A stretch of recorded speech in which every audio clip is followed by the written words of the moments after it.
Bienvenidos a una charla amena sobre la educación de nuestra región en la que escucharemos las propuestas, resultados de investigación y experiencias de maestras y maestros quienes comentan su perspectiva sobre el bello oficio de la educación, entendido acá como el arte del embellecimiento y salvaguarda de la vida conocida y por conocer. Comencemos. Bienvenidos a Bademecum Educativo, el programa donde los maestros son los protagonistas y nos cuentan cómo ha sido su ingreso al fascinante mundo desde la educación, desde su primaria, su estudio de bachillerato, llegando hasta los estudios superiores, sus inquietudes actuales en términos de educación, pedagogía, didáctica, enseñanza, aprendizaje, escuela y por último, en la tercera sección nos cuenta cuál es su perspectiva de la relación de la educación con el cuidado de la vida. Estamos con Lorena Giraldo del departamento del Cauca, al sur de Colombia, sur-occidente de Colombia. En la primera parte nos contó sus inicios desde primaria, su vida personal, familiar. En la segunda sección nos contó acerca de cómo fue su llegada a los primeros pinitos de ser docente y sus estudios superiores. Y en esta tercera sección nos va a contar cuál es su perspectiva acerca del papel que tiene la educación, la escuela, en el problema tan grande que estamos viviendo como humanos, como naturaleza, de la catástrofe ambiental que hemos creado nosotros. Lorena, gracias por estar en Bademecum Educativo, esta tercera sección. Gracias por la invitación. Lorena, ¿la escuela está cumpliendo algún papel frente a la formación que dé soluciones, que concientice frente a la catástrofe que estamos creando? Sí, yo considero que la educación es la herramienta de transformación social. En la medida en que nosotros tengamos acceso a la educación, a unos entornos de reflexión, unos entornos críticos de nuestras acciones, podemos ser más conscientes de esa cotidianidad que llevamos y de esas dinámicas de vida que nos ha instaurado un sistema que va desde el consumo y desde el desconocimiento de ese entorno natural y de la conexión que podemos tener nosotros con la naturaleza. Siento yo que en la medida en que nosotros tengamos una relación estrecha con ese entorno, vamos a ser más conscientes de las dinámicas de consumos en las que estamos y también pues vamos a ser conscientes de eso en la medida que tengamos acceso a espacios de conocimiento, de reflexión, de crítica, de construcción en conjunto. Lorena, maestra, ¿el docente del común es consciente de lo que está sucediendo y obra en consecuencia o hay falencias todavía serias en la formación docente, en la misma intención del docente? Pues como hemos visto en tu caso personal, ha habido un esfuerzo por intentar hacer algo desde el plano educativo para superar estas inequidades, estas desigualdades y pues como lo estás comentando, aportar algo a esta crisis. ¿Pero sucede lo mismo en el común de los docentes? Pues es compleja la pregunta porque no sabemos las dinámicas en las que está cada sujeto y cada persona, ¿no? Sería interesante saber, bueno, qué está pasando por sus mentes, qué reflexiones están llevando al aula en torno a las dinámicas y la relación que se establece con la naturaleza. Creería yo y en la medida de lo posible que todos los maestros estemos en la capacidad de ser conscientes de nuestras acciones, ¿no? Y de cuestionarnos y de pensar sobre todo cómo podemos mejorar y cómo podemos contribuir a este entorno natural que las dinámicas del consumo nos están llevando a agotarlo.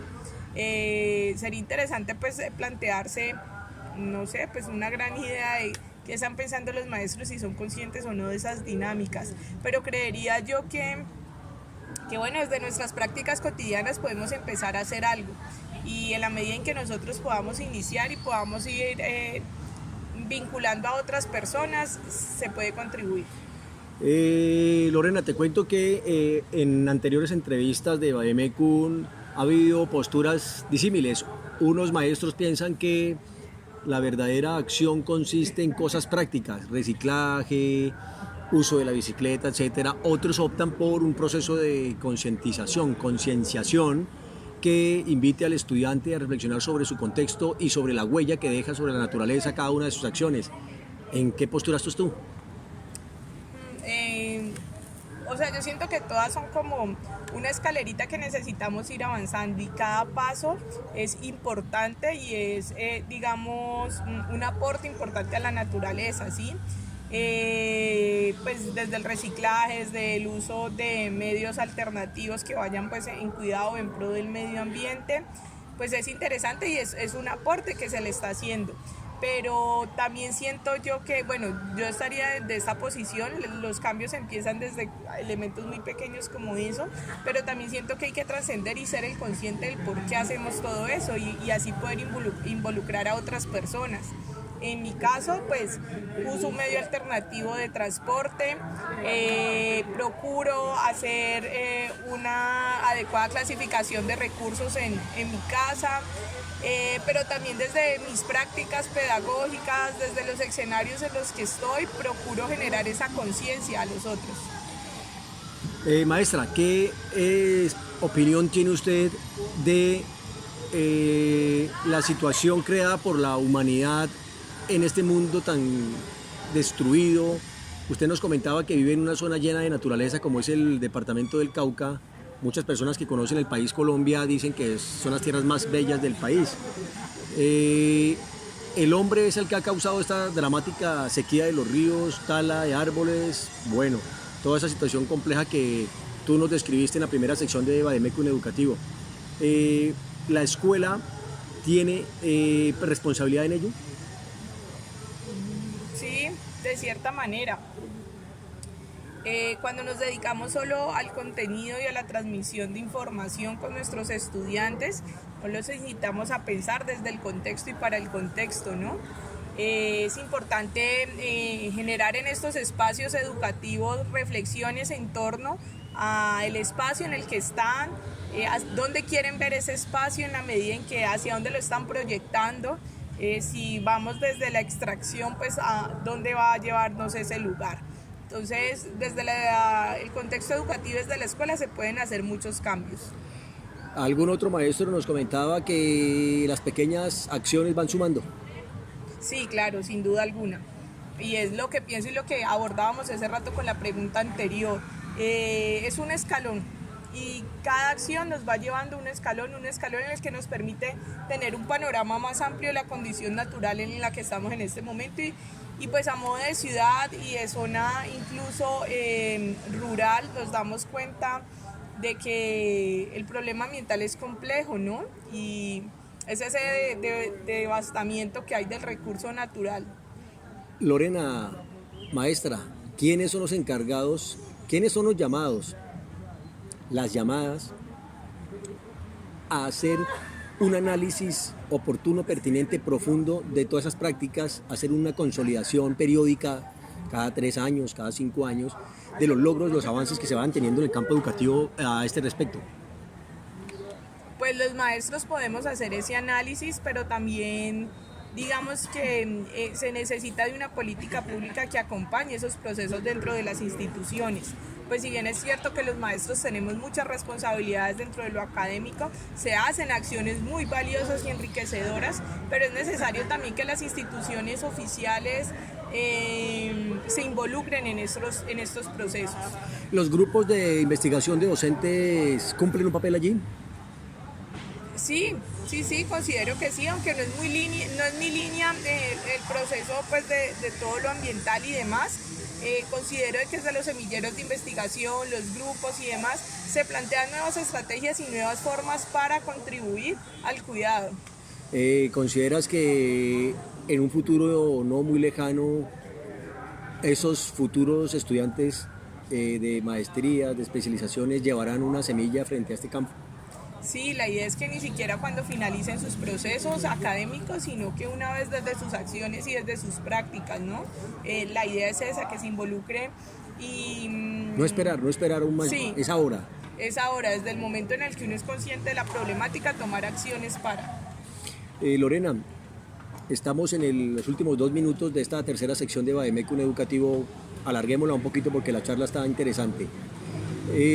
¿Cómo ve la perspectiva a nivel Colombia y a nivel América Latina frente a la conciencia que tiene la comunidad en general? Ya no digamos los estudiantes ni los maestros, sino a la dinámica que adquieren los países, sus economías, sus desarrollos en las ciudades frente a la destrucción? Es decir, pareciera que van separadas o hay conjunciones, puntos de acuerdo que nos permiten tener un poco de esperanza frente a la superación del cambio climático, que ahora es destrucción climática, ebullición climática, etcétera. ¿Van de la mano las políticas? ¿La sociedad está sintonizada en superar esta gran crisis? Bueno, pues digamos que desde el contexto nacional, desde Colombia, sabemos que hay políticas públicas que aportan y apuntan al cuidado y a la reserva de espacios, de zonas de cuidado, de animales, de la protección y demás, ¿no? Digamos que a nivel legislativo está. Lo que nos tenemos que cuestionar nosotros es, bueno, ¿por qué no se pone en práctica y por qué no se pone en acción? ¿Qué hay detrás de la legislación que no permite que se cumpla? ¿Y qué pasa en dichas zonas donde no se cumple, se denuncia y hay desplazamientos, donde hay amenazas, donde las comunidades propias de esa región se tienen que desplazar a otras porque llegan grandes empresas de minería, extracción y demás? Entonces hay una legislación, pero sabemos que a nivel gubernamental no se vela porque se cumplan, ¿no? Antes, al contrario, sí, se legisla como para tenernos a todos contentos, pero sabemos muy bien que por debajo se pasan contratos y licitaciones en las que se va a perjudicar esas zonas protegidas, y quienes lo manifiestan pues ven amenazas. Hay amenazas, asesinatos de líderes ambientales en nuestro país, hay desplazamientos forzados, hay destrucción por parte de multinacionales y grandes empresas que llegan a perjudicar nuestros territorios. En la misma tónica en que lo estás planteando, se dice que estas guerras que se están causando en Asia, en Europa, están impulsando junto con la pandemia a nuevas formas de extracción del petróleo, a mayores cantidades de extracción de petróleo que crean una contaminación realmente gigantesca, un peso para el planeta tal vez irreparable, a pesar de una cantidad de discursos ambientales, Lorena. Sí, es complejo y son las contradicciones que están presentes en todas las esferas de la humanidad, ¿no? Hablamos unas cosas y nuestras acciones van por otras vías. Yo creo que sin duda alguna ya es el momento de tomar acción frente a las extracciones que estamos haciendo de nuestros recursos naturales. Es claro que hay unos que no son renovables y que esos son los que más estamos utilizando sin importarnos el futuro. O sea, estamos en la dinámica del día a día, estamos en la dinámica en que si hoy tengo, pues procuro de que mañana también. Y no nos importa el futuro, no nos importa el otro no como sujeto, sino también como espacio, ¿no? Maestra, se nos agota Bademecum Educativo. Para finalizar, un mensaje a las futuras generaciones de maestros, a nuestros colegas en formación frente a este bello oficio de la pedagogía. ¿Qué les quieres decir a los maestros en formación? Bueno, yo siento que sin duda alguna los maestros somos agentes de transformación social. Tenemos que ser conscientes de la responsabilidad que nosotros asumimos al momento de compartir y de querer transformar otras vidas. Siento yo que la educación es esa herramienta que nos permite a nosotros poder cambiar nuestras realidades, y eso es lo más bonito y lo más significativo, es pensarnos como maestros cómo puedo aportar al contexto, qué necesidades hay en ese contexto que yo pueda aportar y pueda ayudar y sobre todo pueda potencializar. Lorena, ha sido un inmenso placer tenerte en Bademecum Educativo. Muchas gracias. Bueno, a ustedes por la invitación.